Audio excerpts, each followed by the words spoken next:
A Torre de Babel é um mito bíblico que narra o episódio em que Deus prometeu confusão entre os seres humanos ao estabelecer diferentes idiomas.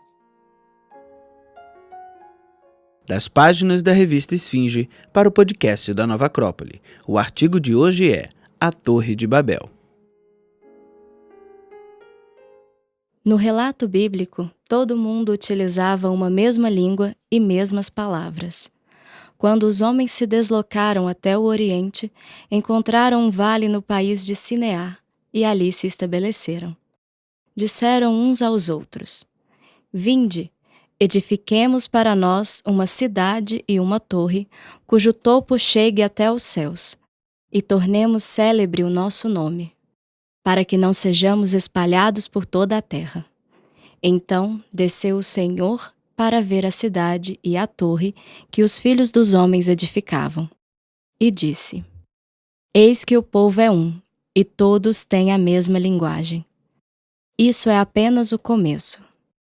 Agora não haverá restrição para tudo o que intentam fazer. Vinde, desçamos e confundamos ali a sua linguagem, para que um não entenda a linguagem de outro. O Senhor o dispersou dali pela superfície da terra e cessaram de edificar a cidade. Chamou-se-lhe por isso o nome de Babel, porque ali confundiu o Senhor a linguagem de toda a terra, e dali os dispersou por toda a superfície dela.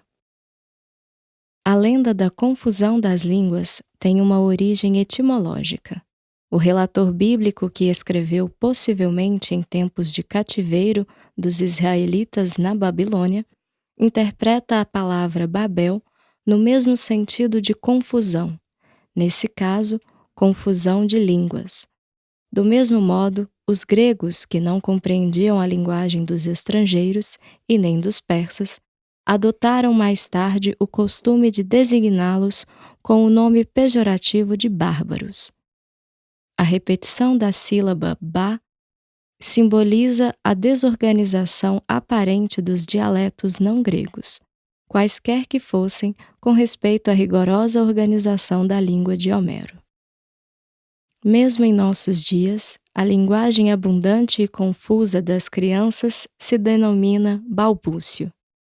Mas a lenda do castigo divino da diversificação das línguas é parte da nostalgia de uma época de ouro, onde todos falavam uma linguagem comum que assegurava a paz e compreensão.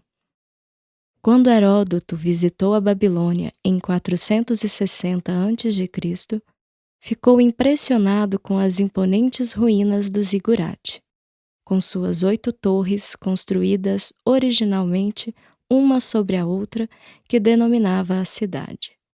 Ele conta que, ao redor, ao longo das rampas de subida, havia lugares para descansar, enquanto que a última torre tinha em sua sede um magnífico templo, com uma sala na qual havia um enorme leito ricamente decorado.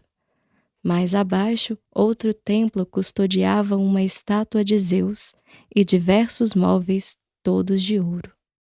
Não tendo restado nada deste maravilhoso edifício, as tentativas de reconstrução se basearam nas descrições feitas pelos autores clássicos e nas escassas observações que foram possíveis ser feitas sobre o terreno. Portanto, somente podem ser descritas com certeza algumas de suas características, tais como a medida da base, de 91 metros de lado, e que apresentava uma grande escada central, e a escada perpendicular ao muro e apontando para o lado que se encontrava o templo de Marduk, que levava diretamente do nível do solo para o segundo andar. É provável que os andares fossem no total apenas 7, e que o que Heródoto considerava o 8º fosse o santuário levantado no topo do edifício. No topo, onde estava o santuário, foi localizado o salão ricamente decorado onde acontecia o ato final das cerimônias de celebração da festa de Ano Novo, quando era realizada a consumação do matrimônio sagrado cujo objetivo era garantir a prosperidade e a fertilidade da população e do território no começo do novo ano agrícola. Por último, e retornando ao relato bíblico de cuja possível interpretação podemos inferir como o orgulho do homem foi castigado por Deus. Podemos atualizar o relato e situá-lo no mundo atual, onde a ambição material, o egoísmo e, fundamentalmente, o esquecimento de nossas origens mergulhou-nos na solidão e isolamento.